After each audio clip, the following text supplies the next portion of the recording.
going. Let's get it going. Hey. Hey. It's so good to see you today. You too. How you been? I've been real well. Nice. Actually, fantastic. So we have something to talk about today. Really? Yeah. We never have anything to talk about.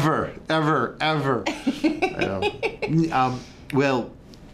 We're talking about Cabernet and our favorite places for Cabernet. Oh. Right? Because, Yeah. I mean, it's not just Napa Valley anymore. Got that right. Hell yeah. So, where is your favorite place? If I take Columbia Valley, are you gonna kill me? No, I can't, because we're recording this. Yeah. I think that'll be file number 1. And clearly, everyone on YouTube saw him murder her because she took Columbia Valley. This is going great. Yeah, this is awesome. Yeah. I love this. So no, take it. Talk to me about it. I'm gonna take it simply because in the United States, it is the place. Yeah. It's the place that's making awesome red wine. It is. And it's not just it is doing it right above California, and so few people know about it. Yes. So the price points are just insanely low. Yeah. There's really cool people up there. Super nice. It's super sunny and dry. It's beautiful conditions. Hands down, if I'm going to stick with a U.S. pick for Cabernet, definitely Columbia Valley. Really? I would say. And I'm going to fish here. Like, there are smaller regions. You're going to regions. ask me questions? You're going to question me right now? I'm not going to, but I want more details. Should. I want more details. Who are you pumping me for details? Because then I'm going to jump in and say, Walla Walla. With my let me set you up for that, Keith. Walla Walla. There are amazing sub-AVAs that have their own unique climates. So Columbia Valley is huge. So there are many small places within Columbia Valley. Yeah, that's I don't know, like... Well, for instance, Walla Walla. Oh my goodness. And Horseheaven Hills. Yes. There are a lot. I mean, there's just so many small, beautiful wine regions.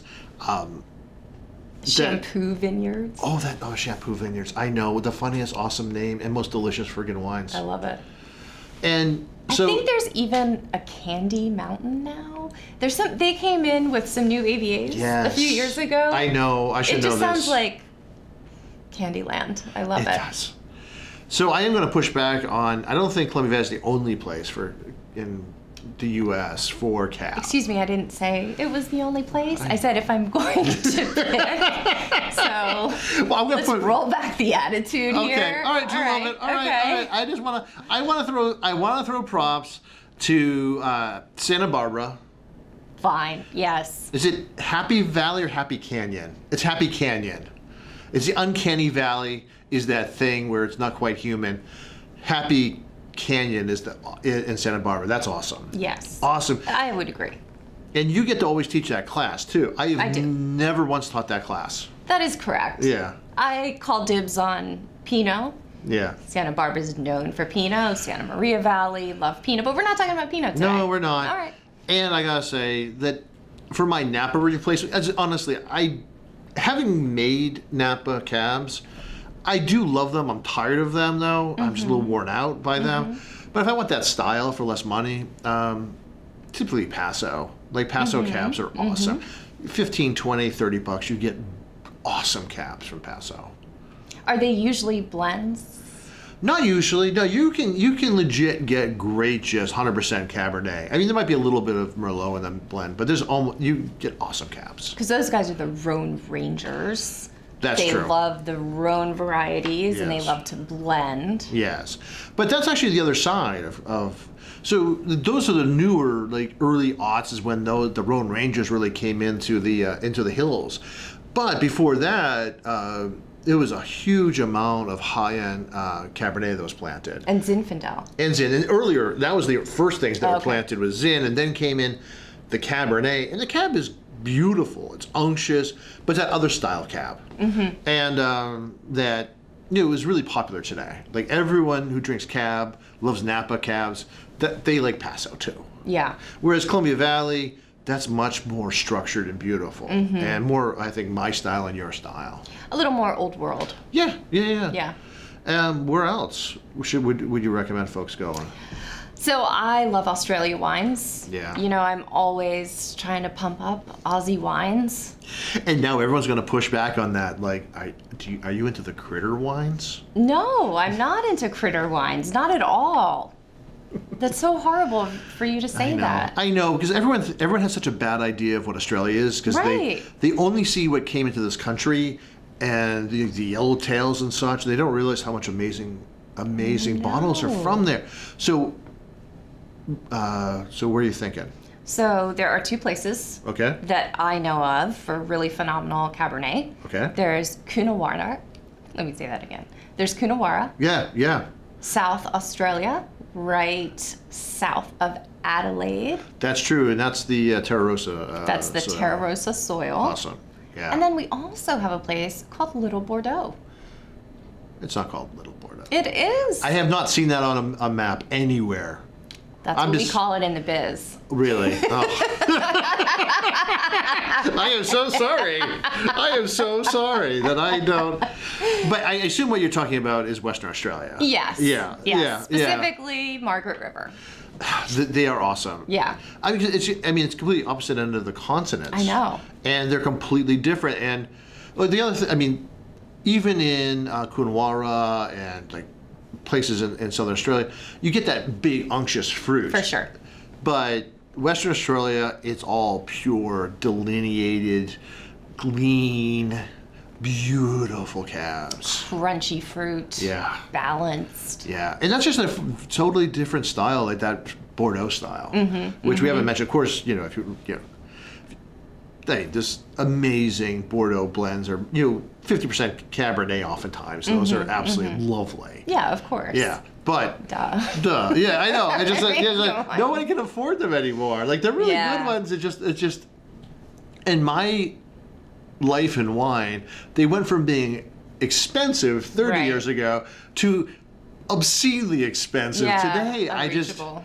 I can't afford the wines I used to buy for $40 a bottle, which was a splurge, now are triple the price. I remember having Chateau Latour at the wine school.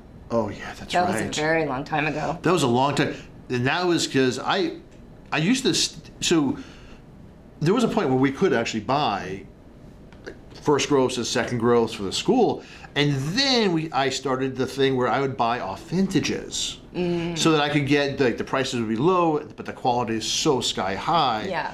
But now I know there's just no chance. I mean, I Yeah. can maybe get a fourth growth, and we have some of those in the cellar. Yeah. And we open up some classes, but just I know I don't think I'll ever be able to bring in a first growth ever again. Yeah. Which No, sorry. I was very lucky. Yeah. It was amazing. Yeah. Oh my God, the '94. Oh my God, that was amazing. Anyways, yes, that's a trip down. Yes, Join me back. Come on back, Keith. Come on. back. I know. I'm sorry. Yeah, thanks a lot. Oh, I know. Well, the one thing I hate, and is actually when people start. I can't believe I did this. Everyone I know. brag about their stuff. I know, but it was just such a moment of time, and we're talking about Cab and Bordeaux. I'm like, oh. I have to make fun of you a little bit. I know. You and everybody else. It's only from jealousy and bitterness in my dark heart. Your deep, dark soul. That's right. Oh, that's awesome. All right, so I want to talk about other places too. Okay, I want to throw in a few because South America is just so hot. Yeah. So I always recommend, now I've always recommended Colchagua Valley in Chile, but now also Maipo Valley, like the value for the money, they're beautiful. They've been winemakers for decades, if not centuries. Yeah. And now for the last 20 years, so many French and Australian American winemakers are down there because it's the opposite season. So if you want to have Not for Australia, but no, but for Napa winemakers, it's just the opposite. So you Yeah. can come down. It's the Antipodes. It's actually it's their winter is our summer, Right. and vice versa. So it's you can if you're a winemaker. I know how seasons work. Oh, I Thanks. know, I know. But for most people, it really freaks them out when you can think that you actually have 2 whole seasons to work. As a winemaker, you double your workload, but you also double your income. So that's nice. Yeah, absolutely. And that, and then in Argentina. Yeah, high elevations. High elevation. How big is Mendoza? Mendoza is huge. I think I've heard it said it's about the size of Texas. Yeah, I think that's about right. Yeah. So pretty big. Pretty big. So it's like a very generic area, but far up in the northern climate, right, way up high, a lot of French expats are making wine up there, and there's some beautiful cabs coming out of there. Yeah, really good stuff. Cool. And even like places like Salta, like that's in one of those places. No Yeah. kidding. Yeah. Oh. Like you see a lot of Torontes there, but Salta actually also some awesome cabs. Really? Yeah. I don't think I've had one. Yeah, no, they're hard to find. Yeah. Yeah, they're few and far between, and they tend to be a little pricey too. Got it. But yeah, that there is. What about in France? Any place? Or anywhere in Europe, other than France? I am going to actually say Tuscany for cab, which is weird. All right, I'm going to call you on this though, I know. because I know how. Okay, so Yeah. sometimes Yes. when you know, say it. Go ahead. sometimes you kind of diss Yeah. Tuscany. I just think everybody falls in love with it, and then their discernment and any kind of critical thinking just flies out the window. Yeah. Well, yeah. Because there's we that. all wish we could be in Tuscany, Yeah. drinking Italian wine, speaking Italian. Of course. Well, yeah. So much pleasure gets on my nerves. You drink for a living. How could that be? How could that possibly I know. be? Is it just like there's maybe like 5 people in the world who are happier than you are, and you're like, okay, that Listen. cannot stand. I'm Gen X wherever I go. Oh, that's awesome. But surprisingly, Yeah. really, really surprisingly, not the Maremma, not where you have the super Tuscans and Yeah. the Sassicaia or Nalaya business, but more towards Siena, a little more inland. It gets elegant, has a lot of those varietal fingerprints. Yes. Nice yes. structure. I'm really impressed with it. It goes great with food. That's true, and because there are these 2 worlds of Cabernet, and I think as people hear us talking about this, they might realize that, like, there are the cooler weather, structured Bordeaux influenced, Right. And like in Tuscany, that is actually in the Chianti region, like in that area, and in fact, a lot of the wine that you love, they're actually coming here. You're right. They're coming from the Sienese, the southern part of Tuscany, including actually in like Montalcino, like the town of where Brunello comes from. Yeah. Well, because for so long they were cheating. This is notorious that they're blending in Cabernet because they have all these great Cabernet vineyards, and it makes great wines. Like some of their best wines are Cabernet, not Brunello. So that was really interesting. But also then there's that, if you go to the south, if you go to the coast, to, like you said, Maremma, that's just warmer weather, and they're much more lush and much more like Napa. And that's that other style, like that intense, jammy, massive style of Cabernet. And that there people love this 2 styles. The 2 styles, the Napa versus Bordeaux, or the Old World versus New World influence. And I mean, I know I do prefer that Bordeaux style, that cleaner, more linear, more elegant style. Yeah, me too. But that's because the folks are gonna listen to this and they're like, oh, I don't like that. But there you go, you know.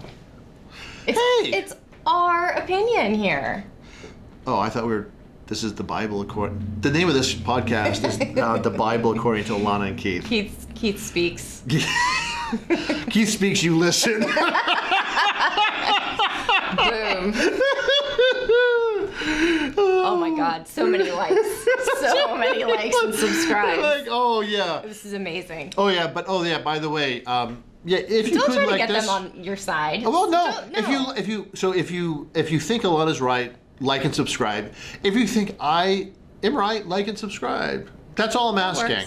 That works. Yeah. All right, cool. This is fun. Rock on. You want to do a fist bump? Thanks for chatting. Fist bump? No, I don't. Oh, that's awkward. It is. That's true. That was awkward.